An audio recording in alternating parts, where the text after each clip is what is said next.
സന്ധിവേദനകളിൽ ഏറ്റവും പ്രയാസം ഉണ്ടാക്കുന്ന ബുദ്ധിമുട്ടാണ് റുമറ്റോയ്ഡ് ആർത്രൈറ്റിസ്. ഈ സന്ധിവാദം നമുക്ക് മറ്റുള്ള വേദനകൾ, ഇപ്പം സന്ധിവാദം വന്നിട്ടുള്ള ബുദ്ധിമുട്ടുകളും മറ്റ് സന്ധിവേദനകളും എങ്ങനെ നമുക്ക് എളുപ്പം തിരിച്ചറിയാം എന്നുള്ളത് നമുക്ക് വിശദമായിട്ട് പരിശോധിക്കാം. ഞാൻ doctor Syed Muhsin, chief physician, global Unani hospital.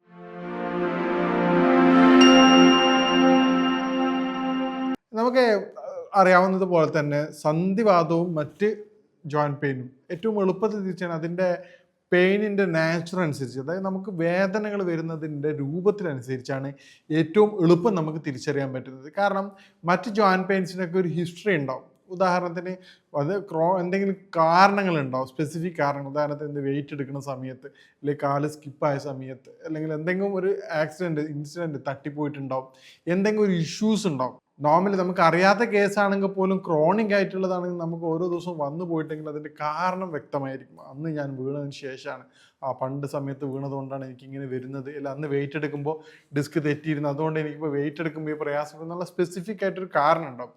പക്ഷെ സന്ധിവാദത്തിന് ആ ഒരു കാരണം ഉണ്ടാവില്ല. സന്ധിവാദം വന്ന ആൾക്കാർക്ക് മനസ്സിലാവും, പെട്ടെന്നായിരിക്കും നമ്മുടെ മുട്ടിന് വരിക. മുട്ടിനാണ് വരുന്നതെങ്കിൽ എന്താവും, മുട്ട് കംപ്ലീറ്റ് ലോക്കാവും. നമുക്ക് ബാക്കിയുള്ള ജോയിൻറ്റ് പെയിൻസ്, മുട്ട് വേദനയാണെങ്കിൽ നമുക്ക് അഡ്ജസ്റ്റ് ചെയ്ത് ഇതാക്കാനൊക്കെ പറ്റും. കുറച്ചൊന്ന് മൂവ്മെൻറ്റ്സ് വന്നു കഴിഞ്ഞാൽ എന്ത് ചെയ്യും, ആ പെയിനും ബുദ്ധിമുട്ടും കുറഞ്ഞു വരുന്നത്. ചില പേഷ്യൻസ് പറയും, ഡോക്ടർ രാവിലെ എണീക്കാൻ ഭയങ്കര ബുദ്ധിമുട്ടാണ്, പക്ഷെ അത് ചാലു ആയി കഴിഞ്ഞാൽ, അത് ചൂടായിട്ട് മൂവ്മെൻറ്റ്സ് സ്റ്റാർട്ടായി കഴിഞ്ഞാൽ ഈ പ്രയാസം കുറഞ്ഞങ്ങ് പോകുമെന്ന് പറയും. പക്ഷെ സന്ധിവാദത്തിൽ അങ്ങനെയല്ല, ആ മൂവ്മെൻറ്റ്സ് പെയിൻസ് പെർമനൻ്റ് ആയിരിക്കും. നിങ്ങൾക്ക് അവിടെ മുട്ടിന് പെയിൻ വന്നു കഴിഞ്ഞാൽ അത് നിങ്ങൾ എന്ത് അപ്ലൈ ചെയ്താലും ഇല്ലെങ്കിലും മൂവ്മെൻറ്റ്സ് നടത്തിയാലും ആ പെയിന് കൂടുക മാത്രമേ ഉള്ളൂ. മൂവ്മെൻറ്റ്സ് ഒന്നും ഇല്ലാതിരുന്നാലോ പെയിൻ അവിടെ തന്നെ ഉണ്ടാവും.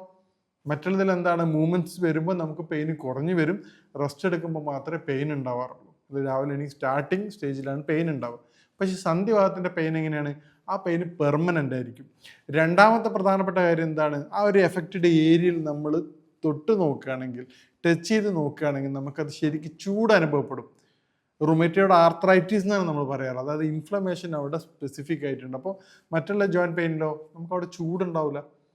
മൂന്നാമത്തെ പ്രധാനപ്പെട്ട ലക്ഷണമാണ് അവിടുത്തെ കളർ, റെഡ്നെസ് അവിടെ എന്തായാലും പ്രസൻസ് ആയിരിക്കും. കാരണം മറ്റുള്ള ജോയിൻറ്റ് പെയിനിൽ ആ ഒരു കളർ അവിടെ ഉണ്ടാവില്ല. നാലാമത്തെ പ്രധാനപ്പെട്ട കാര്യമാണ് അവിടെ ഉണ്ടാകുന്ന ലക്ഷണമാണ് പനി, ചെറുതായിട്ടുള്ള ചൂടുണ്ടാവും.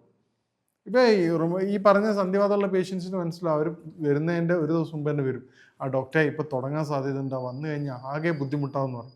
അപ്പോൾ അതിന് മുമ്പ് തന്നെ എന്താവും, ബോഡിയിൽ ചേഞ്ചസ് വരും, ഒരു ഇൻഫ്ലമേഷൻ, ഇൻറ്റേർണലി ഒരു ചൂട് വരും, ഒരു ഉള്ളിൽ ഇൻറ്റേർണലി ആക്ഷൻ നടക്കുന്നതായിട്ടായിരിക്കും പെട്ടെന്ന് തന്നെ മനസ്സിലാക്കും. മൈഗ്രെയിനോ മറ്റു പല കാര്യങ്ങൾ പോലെ ഇൻറ്റേർണലായിട്ട് ഒരു അസുഖം വരുന്നതിൻ്റെ മുമ്പായിട്ടുള്ള സ്റ്റേജസ് അത് സ്റ്റാർട്ട് ചെയ്യും.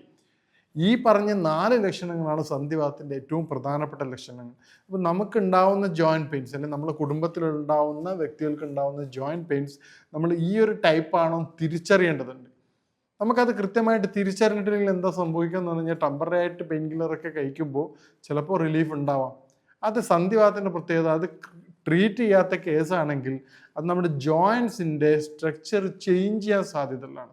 അത് കൂടുതൽ കോംപ്ലിക്കേഷനിലേക്ക് പോകും. നമുക്ക് അതിൻ്റെ വിരലാണെങ്കിൽ പോലും നമുക്കത് ഡിഫോർമാറ്റി സംഭവിക്കും. അത് കാരണം അതിൻ്റെ സ്ട്രക്ചർ മാറി വരുന്നതായിട്ട് കാണാൻ പറ്റും. അപ്പം മറ്റുള്ള അസുഖം പോലെയല്ല, സന്ധിവാദമാണെന്നുള്ളത് നിർബന്ധമായിട്ടും നോക്കേണ്ടതാണ്.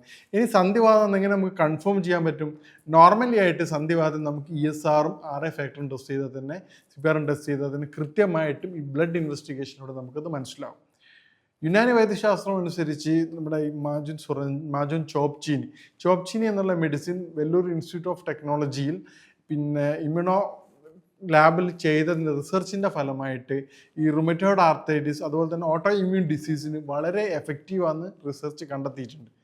ഇതാണ് നമ്മുടെ ഈ റുമറ്റോയ്ഡ് ആർത്രൈറ്റിസിൻ്റെ ഏറ്റവും എഫക്റ്റീവായിട്ടുള്ള മെഡിസിൻസ്. അപ്പോൾ അത് ട്രീറ്റ് ചെയ്യുമ്പോൾ തന്നെ നമുക്ക് എന്ത് ചെയ്യും, നോർമലി മറ്റുള്ള ഡിസീസ് പോലെ അല്ല, മറ്റുള്ള ജോയിൻറ്റ് പെയിൻ പോലെ എക്സ്റ്റേണൽ അപ്ലിക്കേഷൻസ് ഒന്നും ഈ ഒരു കേസിന് കൊടുക്കാറില്ല. അത് ബ്ലഡ് ക്ലിയർ ചെയ്തതിന് ശേഷം ഈ പറഞ്ഞ ഇൻഫ്ലമേഷൻ കുറക്കുകയാണ് ചെയ്യാറുള്ളത്. അപ്പോൾ തന്നെ എന്ത് ചെയ്യും, പേഷ്യൻസിൻ്റെ റിലീഫ് നന്നായിട്ട് കിട്ടി വരും. തുടർച്ചയായിട്ട് നമ്മൾ ഈ പറഞ്ഞ ബുദ്ധിമുട്ടുകളും കാര്യങ്ങളും, ഇൻഗ്രേഡ് ഫീവർ, ആ കാര്യങ്ങൾ കുറഞ്ഞു വരും. ആ പെയിന്, സ്വെല്ലിങ്, ചുവപ്പ് കളറ്, അതൊക്കെ നല്ല മാറ്റം കണ്ടുവരാറുണ്ട്. അപ്പം നമ്മൾ നിർബന്ധമായിട്ട് എന്ത് ചെയ്യണം, നമ്മുടെ വന്നിട്ടുള്ള ജോയിൻറ്റ് പെയിന് ഈ പറഞ്ഞ വാദത്തിൽപ്പെട്ടതാണെന്നോ അല്ലെങ്കിൽ നോർമൽ ആണോ തിരിച്ചറിയേണ്ടതുണ്ട്. ഈ മേൽപ്പറഞ്ഞ 4 ലക്ഷണങ്ങൾ, ഏറ്റവും പ്രധാനമായിട്ടുള്ളത് സ്ഥിരമായിട്ടുള്ള പെയിന്, അതോടൊപ്പം ചൂട്, ചുവപ്പ് കളറ്, വീക്കം. ഈ 4 കാര്യങ്ങൾ ഉണ്ടെങ്കിൽ നിങ്ങൾ യാതൊരു കാരണവശാലും എക്സ്റ്റേണൽ അപ്ലിക്കേഷൻസോ അല്ലെങ്കിൽ മസാജിങ്ങോ കാര്യങ്ങളോ അവിടെ ചെയ്യാൻ പാടില്ല. അത് അസുഖത്തെ കൂടുതൽ ബുദ്ധിമുട്ടിലേക്ക് പോവുകയുള്ളൂ. ഇനി ഇതുമായിട്ട് ബന്ധപ്പെട്ട സംശയങ്ങൾക്ക് നിങ്ങൾ നമ്പറിൽ ബന്ധപ്പെടാവുന്നതാണ്. ഇനി മറ്റൊരു ഹെൽത്ത് വിഷയമായിട്ട് കാണാം. നന്ദി.